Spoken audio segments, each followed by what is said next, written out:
Molt bona nit a totes les Terres de l'Ebre. Aquí comença el debat electoral de Canal 21 Ebre. A la taula ens acompanyen els 5 candidats dels principals partits polítics del territori, tant al Congrés dels Diputats com al Senat per a les eleccions estatals del 20 de novembre. Aquesta edició especial del programa Primera Columna és també el primer debat amb els 5 candidats ebrencs que un mitjà de comunicació del territori organitza en aquesta campanya electoral. I són les 5 forces polítiques catalanes que actualment ja tenen representació al Congrés dels Diputats. Canal 21 Ebre vol agrair la bona predisposició i col·laboració dels 5 candidats i de les 5 formacions polítiques. De fet, han estat els partits els que ens han proposat els seus representants en aquest debat. Joan Sabater és el candidat del PSC al Senat per Tarragona. Bona nit. Bona nit. Ferran Bel és el candidat de Convergència i Unió al Senat per Tarragona, també. Bona nit. Molt bona nit. Joan Bertomeu és el número 2 del Partit Popular al Congrés dels Diputats. Bona nit. Bona nit. Adam Tomàs, cap de llista d'Esquerra, Reagrupament i Catalunya Sí al Congrés dels Diputats. Molt bona nit. Bona nit. I Alba Benedicto, candidat al Congrés de la coalició Iniciativa per Catalunya, Esquerra Unida i Alternativa. Bona nit. Molt bona nit. Aquesta edició especial del programa Primera Columna tindrà 1 hora de durada i el debat es dividirà en 3 grans blocs temàtics. En cada bloc, cada candidat tindrà 2 minuts de temps per exposar la seva proposta i fixar la seva posició. En aquesta primera part no tindran opció de rèplica, però sí en la segona part del debat amb un torn obert de paraules. I si volen, els espectadors també poden comentar el debat en directe a través de la xarxa social de Twitter amb l'etiqueta Debat Canal 21. Les seues opinions apareixeran en directe al web canal21ebre.com i al diari digital marfanta.com. El primer bloc està centrat en les polítiques econòmiques i les mesures que proposen per sortir de la crisi, especialment per a les Terres de l'Ebre. Obrirà este bloc del debat el candidat del PSC al Senat per Tarragona, el senyor Joan Sabater. Té dos minuts. Gràcies, bona nit. Primer que res, volia donar les gràcies al Mijal, al Canal 21 i, evidentment, al nostre moderador, el senyor Gustau Moreno, per haver-nos convidat. En eleccions és important de poder connectar amb la ciutadania d'una manera especial i explicar-los les propostes que les diferents formacions portem a les eleccions. La política econòmica, evidentment, sempre és el centre normalment de les propostes, però més en un moment d'extraordinària dificultat. Estem precisament enmig d'una greu crisi econòmica, això no és un secret per a ningú, una crisi a la que no li acabem de veure la sortida i, per tant, el programa del Partit dels Socialistes se centra sobretot en mesures per sortir de la crisi i sobretot per sortir-ne a favor de la majoria, que ningú es quede despenjat d'aquesta sortida de la crisi, que ningú en surti perjudicat i especialment els sectors més febles. Cal recuperar el crèdit per a les empreses, cal, evidentment, aconseguir que recupere aquestes línies de crèdit, el mercat del crèdit, per a que realment les empreses puguen tornar a invertir. Caldrà segurament fer canvis en la política europea en aquest sentit. El nostre candidat, Alfredo Pérez Rubalcaba, ho ha explicat reiteradament, que caldrà negociar en el marc europeu una demora, d'alguna manera, en l'aplicació de les mesures de dèficit públic i, sobretot, intentar en aquest sentit, per tant, que puguem fer polítiques més keynesianes d'incentivació del creixement, a diferència de les que hem aplicat darrerament, i hem fet molts d'ajustos. Haurem d'intentar ara aplicar mesures d'alguna manera d'estímul al creixement. Haurem també de fer una reforma fiscal per a que aquells que més tenen realment contribueixin a l'esforç col·lectiu d'una manera més important, recuperar i ampliar l'impost del patrimoni modificant-lo i, igual que altres impostos sobre l'alcohol i el tabac i demés, per finançar la sanitat pública. I també, evidentment, proposem de bonificar les quotes a la seguretat social per a les empreses amb menys de 50 treballadors, per a que aquelles noves contractacions al llarg de 3 anys tinguin una bonificació que serà progressiva al llarg d'aquest temps per incentivar precisament la contractació. I, sobretot, això en el marc d'aplicar l'estratègia 2020 de la Unió Europea, precisament fent un esforç amb la formació, molt especialment en la formació professional, que a les Terres de l'Ebre hi posem també un èmfasi especial, incentivar la recerca i la innovació i fer un esforç en allò que en diu la Unió Europea l'economia verda, precisament, que és aquella economia diferencial que de cara al futur ens ha de possibilitar en matèria d'energia i altres, encara al futur d'una manera diferent i més competitiva. Per a les Terres de l'Ebre en concret, en parlarem quan parlem d'infraestructures més específicament, volem desenvolupar el pla territorial de les Terres de l'Ebre, en tot el conjunt d'infraestructures que preveu, volem fer un esforç especial en formació, he dit abans, la formació professional en relació amb les empreses i atenent a les necessitats del territori i ampliar l'oferta universitària del territori. I sobretot també una revisió del Pla Nacional per a la Recerca i la Innovació i plantejant un centre de recerca i innovació a les Terres de l'Ebre en matèria d'energia. Moltes gràcies, senyor Sabater. Senyor Ferran Bel, candidat de Convergència i Unió al Senat, també té 2 minuts.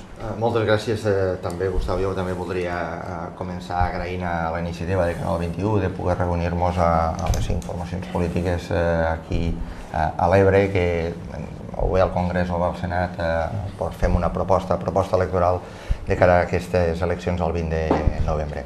Efectivament, en aquests moments, jo crec que sempre l'activitat econòmica ha centrat bastant els debats electorals, però en aquest moment, on tenim 5 milions d'aturats, on la situació és molt complexa, no només a l'estat espanyol, sinó pràcticament a tota la Unió Europea i part de la resta del món desenvolupat, una cosa ens ha de centrar i essencialment en fer el primer missatge, que és la creació de l'ocupació. Creació d'ocupació. Quan hi ha 5 milions d'aturats podem parlar de justícia social, podem parlar de moltíssimes coses, però ens hem de fixar en la creació d'ocupació. I la creació d'ocupació ha de vindre essencialment de la mà de les empreses. Qui ha de contractar són les empreses i se'ls ha de generar la confiança suficient.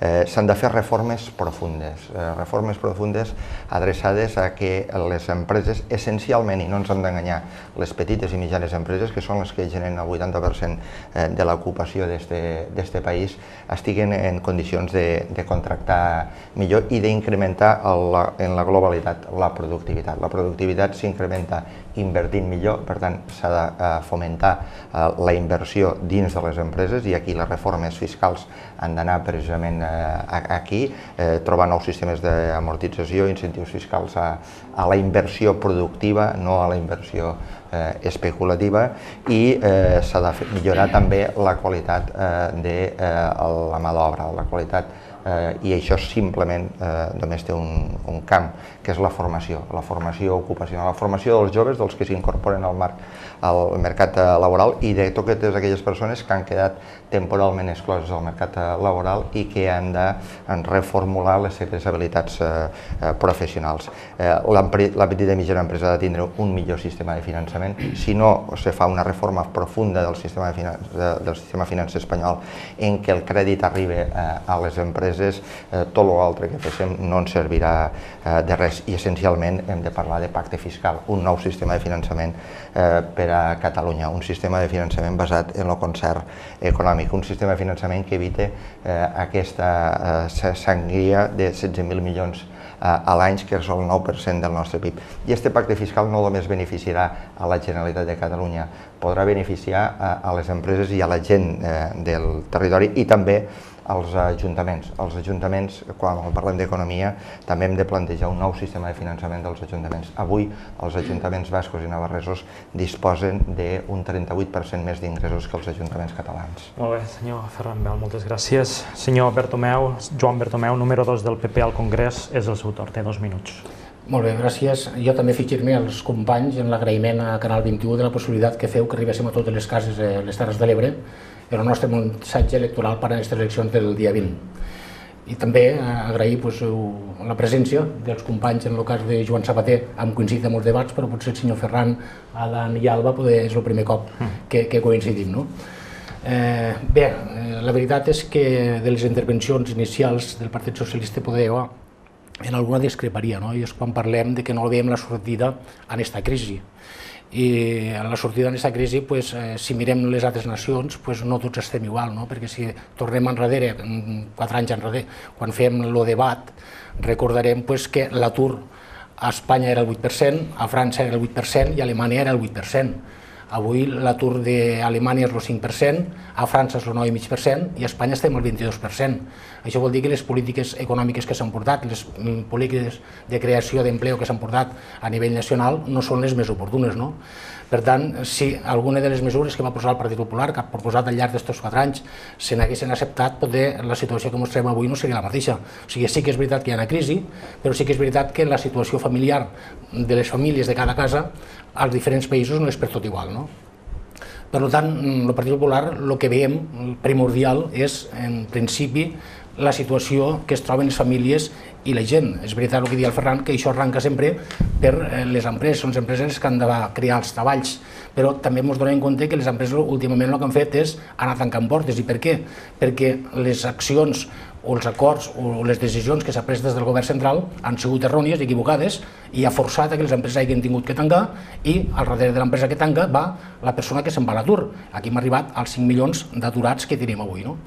Per tant, el Partit Popular el que proposa és que aquestes noves empreses apoyar l'autònom i que pugui generar empleo, per exemple, donar-li els 3.000 euros que parlem de subvenció.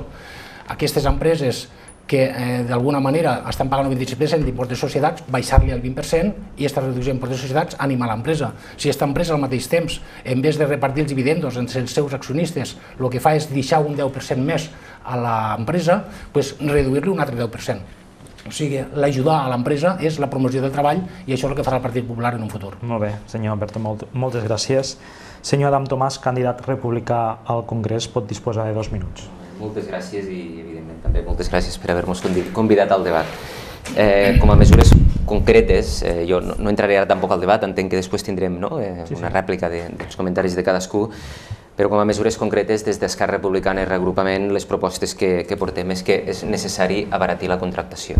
Com comentaven abans alguns dels candidats, ens trobem en la necessitat de crear ocupació. Estem en taxes d'atur que estan a les Terres de l'Ebre disparades respecte a la resta de Catalunya i a Catalunya respecte a altres comunitats autònomes.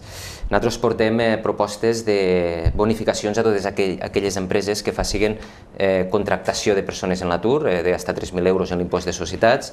També portem propostes de bonificació en aquelles empreses que facin reinversió, que facin inversió en investigació, recerca i desenvolupament, i també portem bonificacions en autònoms joves que implantin una activitat. Estem parlant que tenim un 40% d'aturats joves i per tant hem de fomentar això. Però és evident que també tenim que travar el finançament i per això hem d'aportar en aquell teixit empresarial, que és el 95% del català, que és les pimes, aportar préstecs ICO per a poder sortir de la crisi.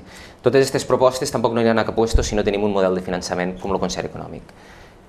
Com comentava abans Ferran Bel, estem patint un dèficit que representa el 9% del producte interior brut i això ni el pacte entre Mas i Zapatero de l'Estatut ni la LOFCA, ni la reforma de la LOFCA ho ha solucionat. Per tant, estos 16.000 milions d'euros que enviem a l'estat espanyol cada any necessitem poder-los gestionar nosaltres per a sortir de la crisi. Perquè el País Basc i Navarra, les quotes d'atur que tenen estan al voltant del 12%, que són quotes europees, és a dir, de comunitat europea.